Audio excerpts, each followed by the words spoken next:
All right, it's a Friday. It is March. You know what that means. Absolutely nothing. I am bored stiff. There's nothing to talk about. Free agency has essentially wrapped up, although there are some big ticket names still on the market that I think can definitely make a difference.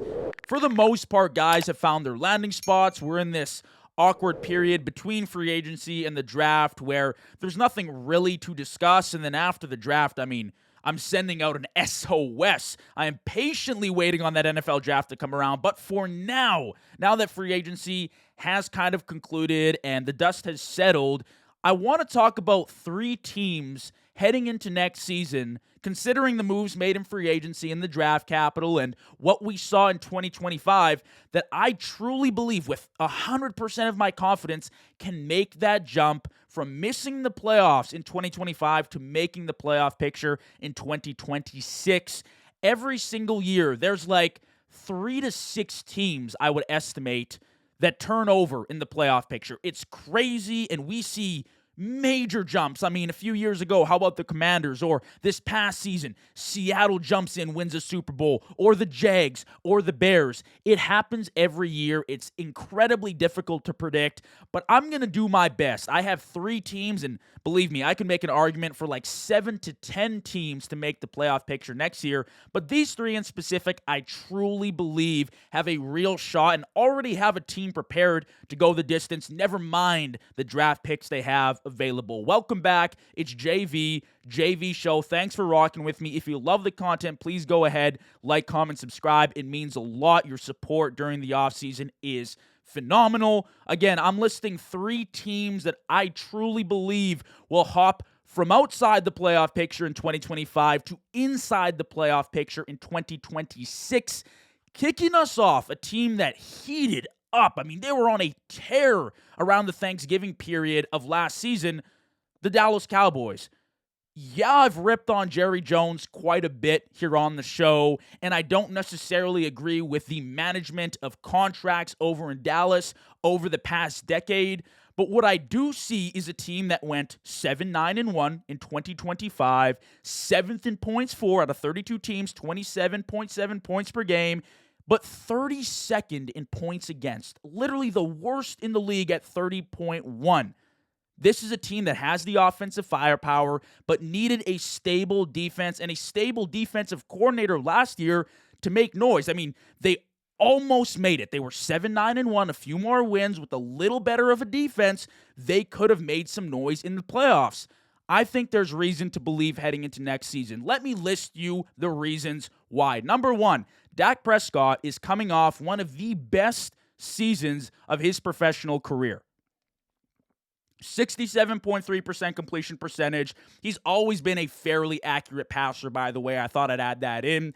4,500 yards, 30 touchdowns, 10 interceptions, a 99.5 passer rating on the year. The mobility this year was fantastic. It honestly shocked me. Coming off the season-ending injury, getting a little older in age, I was a little bit concerned, but he came back slinging the rock, confidence boosted with an extra weapon on the field, which I'll touch on right away, and he was in full command of games all year long. It was week 1, first game of the season. Jalen Carter spits on Dak, gets booted out of the game. That's when I first saw Dak Prescott shine after his injury. It was week 1, and he made that impression, and I was like, wow, I did not expect to see this out of Dak Prescott this year. He threw the ball the second most times in the entire league. I think like 10 to 15 passes short of Bo Nix last year, and there's a good reason why. He was a great quarterback this past season, definitely deserved some kind of award, in my opinion, because of the season he had coming off an injury. I expect that to be really good next season. We saw who Dak Prescott was in years where he had multiple weapons, an Amari Cooper, a CeeDee Lamb. Now he's blessed with a George Pickens and a CeeDee Lamb. George Pickens is my second reason to believe. He's a star. Like, we're talking top 10 star, legit elite wide receiver in this league. The Cowboys, they don't got one, they got 2 of them. His stats this past season, 1,400 yards, 9 receiving touchdowns, the Pro Bowl, second team All-Pro honors. This guy had himself a year. In Pittsburgh, underutilized. misused, whatever word you want to use for it. They just didn't integrate him properly into the offense and allow him the room and the chances to succeed as an elite receiver in this league. Not only was he phenomenal this year with CeeDee Lamb, but he averaged 119 yards, 1.3 TDs per game on 19 receptions when CeeDee Lamb was out of the lineup. He's got an elite 1-2 punch now with him and CeeDee, who, don't get me wrong, CeeDee kind of did have a down year considering who he is as a great receiver in the league, but the offensive firepower there, it's just, how can you not love it? It's can't miss stuff. And like I said, that Thanksgiving tear, when they went 3-0, averaging 29.3 points per game, they looked like one of, if not the best offense in the NFL at the time.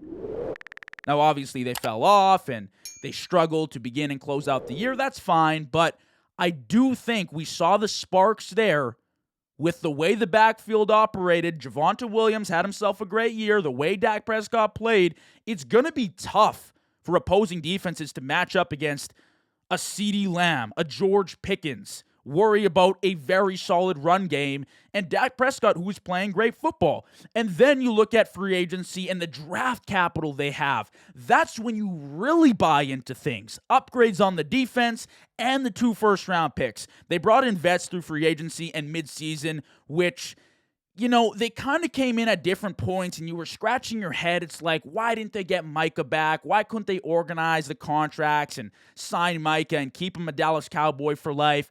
But slowly, surely, they actually filled up the defense quite a lot. I mean, in the interior, you clogged it up with Kenny Clark, Quinnen Williams, 2 great players. You added Rashawn Gary, who's coming off a 7.5 sack season in 2025 with the Packers. You added Kobe Durant to a porous secondary.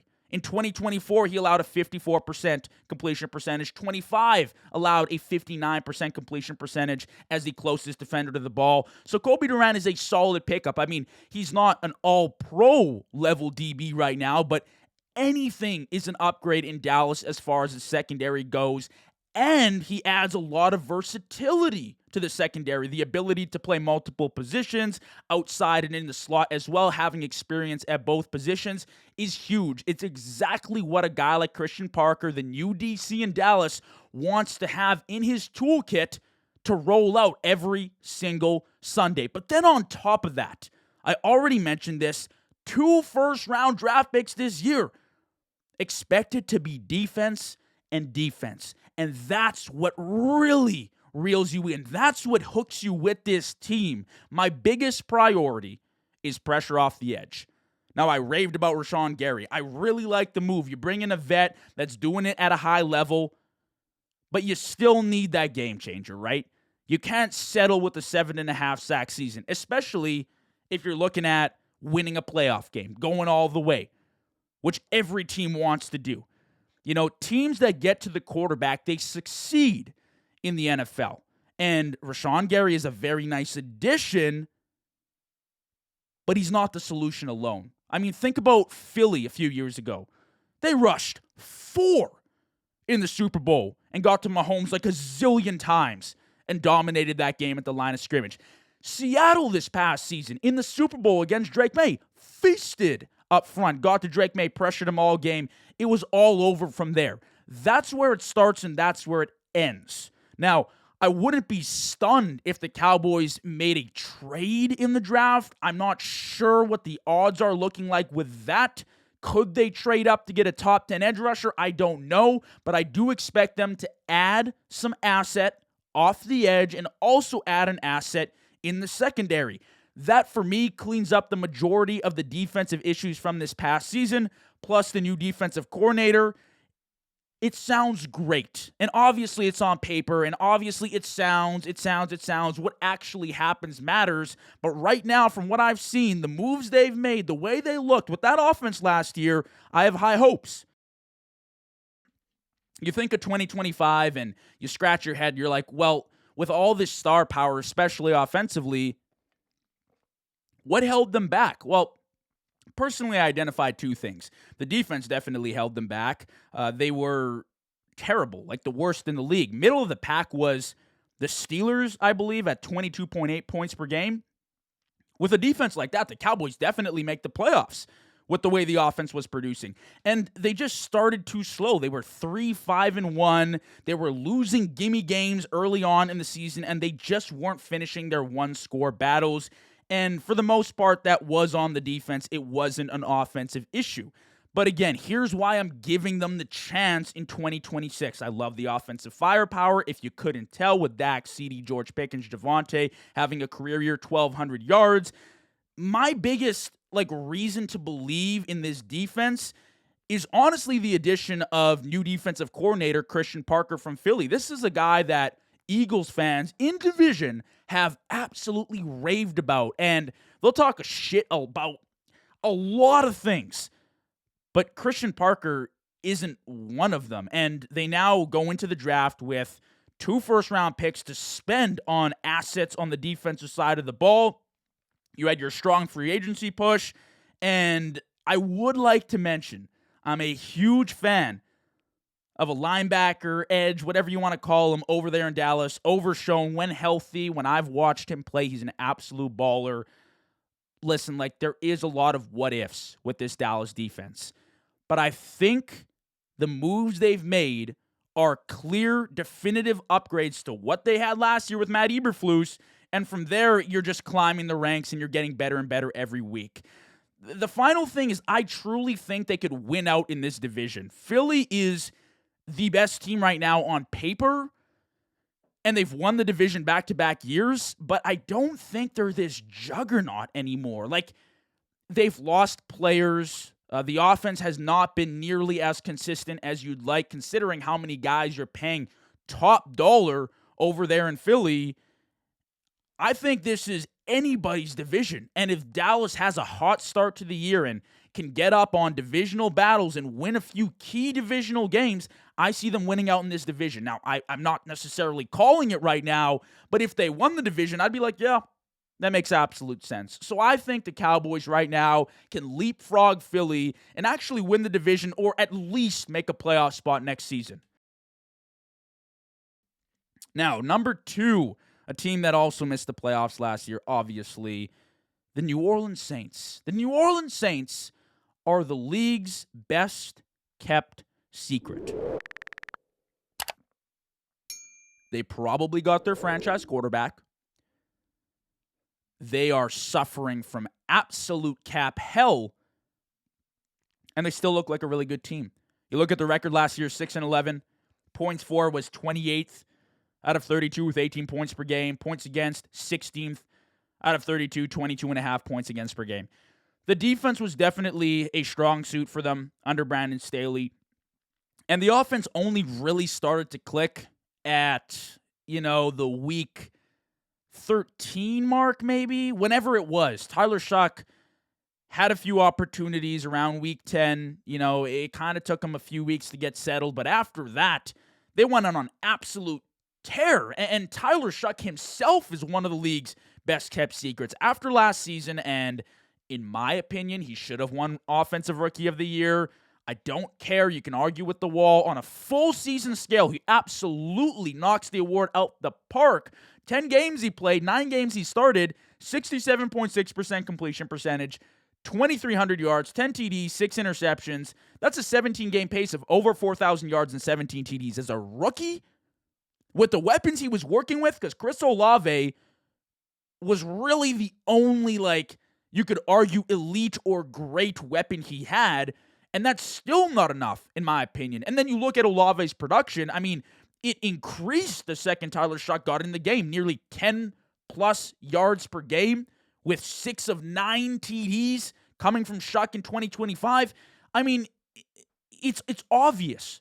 It's obvious that this offense, once it gets a little bit more juice, which it did in free agency, by the way, they're all the way there. And I love this team. And the second they get a little bit of cash to spend in free agency, they're gone, man.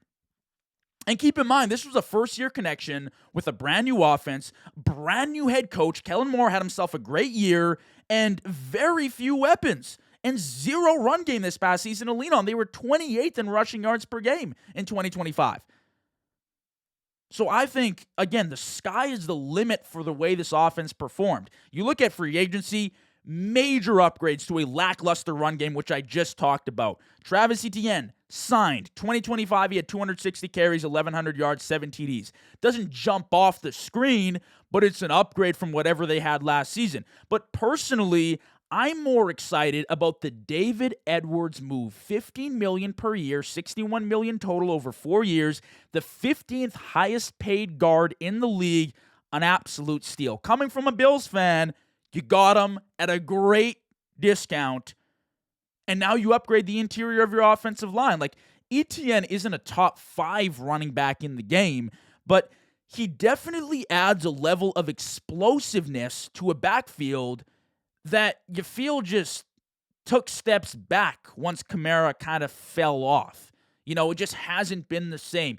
It was elite at one point back in the 2017 days when you had your Mark Ingrams and your Alvin Kamaras, and it was juicing and you felt really great, but you just haven't had much of that since. Now you get Travis Etienne in-house, who looked really solid last year at points with the Jags, and you're like, holy crap, we could have a 1,200-yard rusher this season if he continues being that explosive with that burst and that ability to carry the ball downfield and make defenders miss. I mean, I think it's a great move. And then it really falls on the faith in the coaching staff for me. Kellen Moore, like I mentioned, year 1 was a huge success. Obviously starting off a little bit rocky. You didn't expect the Saints to make the playoffs this past season, but I view this as a win. He's bringing that championship experience from his time in Philly, and he's played a role in the development of elite quarterbacks around the league. You think of a Dak Prescott. He was there for a few years. A Justin Herbert. He played a role in that development. How about his success with Philly's offense? Winning a Super Bowl a year ago and having Jalen Hurts look like a solid quarterback in the league. And then on the defensive side of the ball, Brandon Staley. You know, maybe another one of those guys that is just a great coordinator and not suited to be a head coach. He had the Rams defense in tip-top shape back in 2020. Now he had a great year in New Orleans.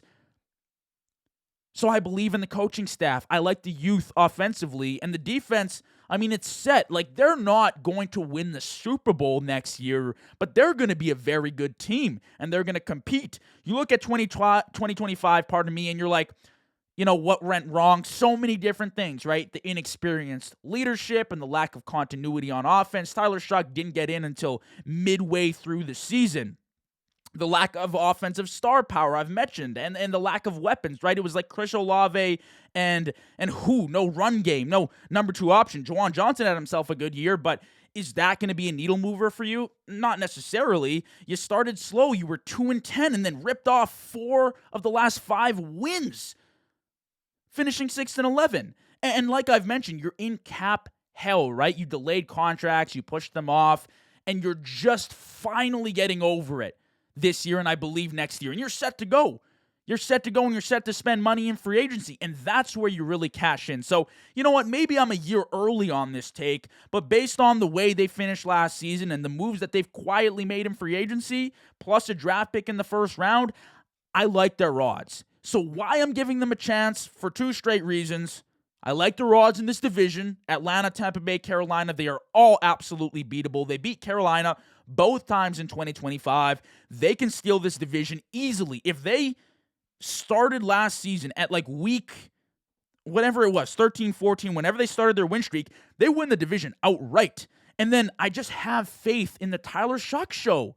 Well, again, Shough tonight, you know, he was great last year to close out the season. If you genuinely sat down and watched the film of his last 5 to 6 games, this is what you'd see, right?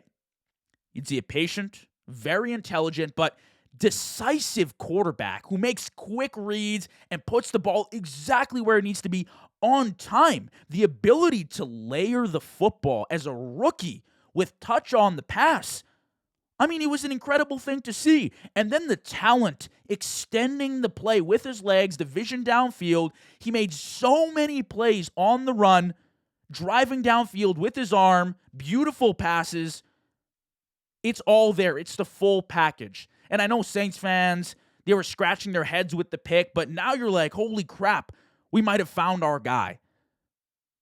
So when I look at this Saints team, I think they're the best kept secret. We can talk Tennessee Titans and say, yeah, look at all the moves they made in free agency. They're going to be so much better new coaching staff, right? We can talk about New York Giants. Wow, they're young. There's so much juice there. John Harbaugh, great.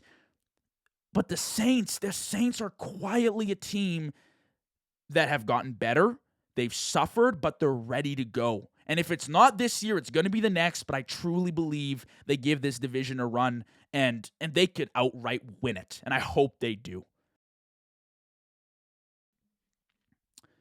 Third and finally is the Minnesota Vikings. The Minnesota Vikings, it hits a soft spot because I thought they were going to be a great team this year.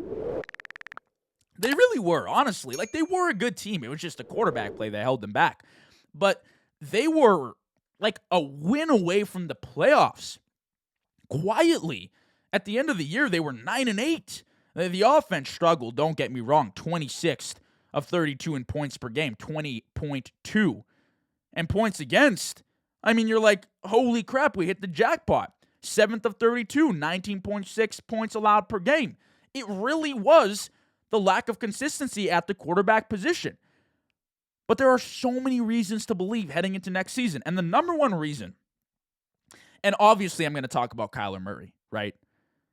But that's not my number one reason to believe in this team. My number one reason to believe in Minnesota is because they still have Brian Flores in-house. Like, what? Are you kidding me? Do you know how much of a luxury that is for the Minnesota Vikings? Back-to-back seasons running a top 10 defense in Minnesota, confusing the hell out of opposing offenses and young quarterbacks with different blitz packages. It felt like there were 1% odds that Brian Flores was a Minnesota Viking this season. But they were blessed. He got head coaching looks. He remained in Minnesota. They were blessed. And you have to capitalize now. And part of that is going out to get a quarterback in Kyler Murray. That's what fueled the move. They've been a quarterback away forever. It's been years of this, and we saw it with Sam Darnold. It's always been like this. J.J. McCarthy single-handedly held this team back last year from making the playoffs. But now you've got a guy like Kyler Murray in-house who just needs to do enough. I said this exact same thing about J.J. McCarthy last year. Just do enough to get the offense rolling. You have Jefferson, you have Addison. They will do the majority of the heavy lifting. The running back room is average, I will admit. It doesn't necessarily move me, but it can get the job done as long as you have consistent, average to slightly above average quarterback play, which is kind of what you got out of Sam Darnold, who I will admit had a great year in Minnesota, and that's why you went to Seattle and won a Super Bowl. But this is an opportunity for you to say, hey, we got a good defense. We have talent offensively. Let's go to work with the quarterback that can just run a system. That's it. Just plug and play, run a system. And who better than Kevin O'Connell to go out and develop and help a quarterback that has struggled throughout his career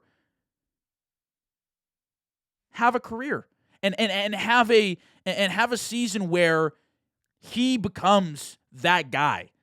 Have a season where you're like, okay, this guy can still play football. Kyler Murray was a first-round draft pick. Kyler Murray was a first overall selection.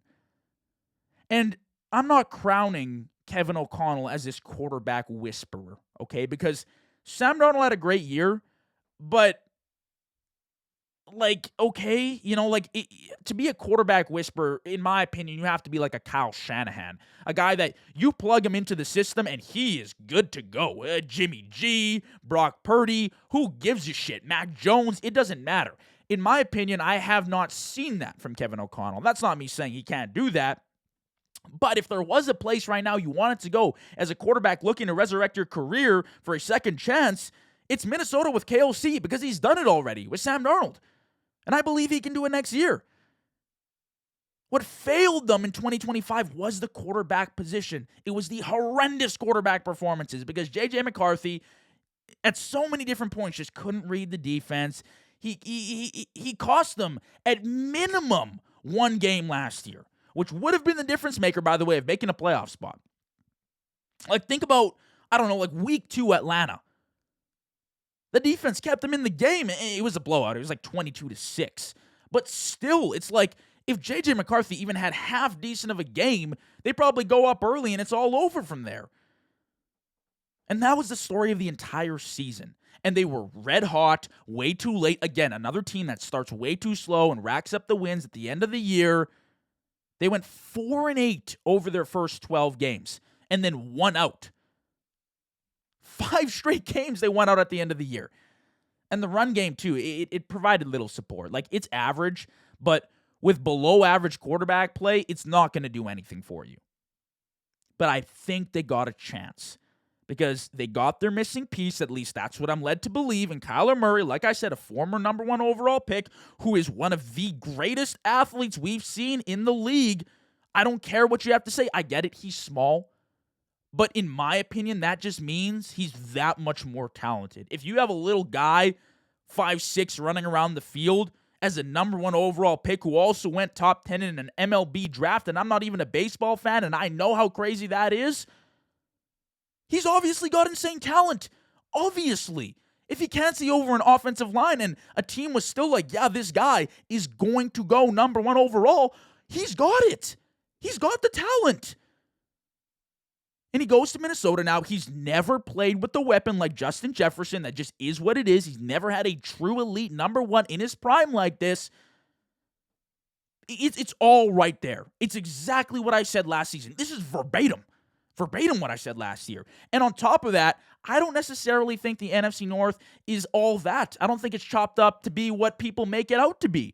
It's tough competition, don't get me wrong, but the unbeatable label, like the toughest division in football, I don't know. I'd have to think about it, to be honest with you. Like, look, the Packers, they still don't move me. They've never moved me. They're not even a playoff lock in my mind. They still don't have a number 1 receiver. Jordan Love, although he had a really good year, still concerns the hell out of me sometimes in big games. And like, the loss of Micah really hurt, and they probably should have still won that playoff game against Chicago. But whatever. Like, they still concern me. I mean, they barely made the playoffs this year. And then, again, talking about the Bears, I love the Bears, but consistency is something we've yet to see, and we have to kind of wait on here. I mean, this is only year 1 with Ben Johnson, and don't get me wrong, they had a great year, but there were also some times you were like, they kind of lucked out there. I still think the Bears are making the playoffs, by the way. This is not me bashing on the Bears. And then the Lions, in my opinion, just missed their window. Like, of course, that's just me saying that. But from what I saw, their window was a few years ago when they had the players young and they had the firepower and the whole league was on their back. And now it's just, meh, you probably have to find another long-term solution at quarterback. The Vikings could win this division. It's really anybody's for the taking, but the Vikings could win this division. And speaking of winning the division, you literally won 14 games a year ago with competent quarterback play and were one, week 18 game away from being the number 1 seed in the NFC. Like, what more do I have to say? What more convincing do I have to do? The Minnesota Vikings can make a run and make the playoffs next year with competent quarterback play. That is 3 teams that missed the playoffs in 2025 that I truly believe with my whole heart can make the playoffs in 2026. That's the Dallas Cowboys, that's the New Orleans Saints, and that is the Minnesota Vikings. Stay tuned for the draft. That will definitely change the way things look in this playoff landscape. But for now, those are the teams I like to hop into the playoff mix that missed last season. Thank you for rocking with me. If you loved the episode, please go ahead, like, comment, subscribe. It means the world, and I'll catch y'all soon for more content. Peace out.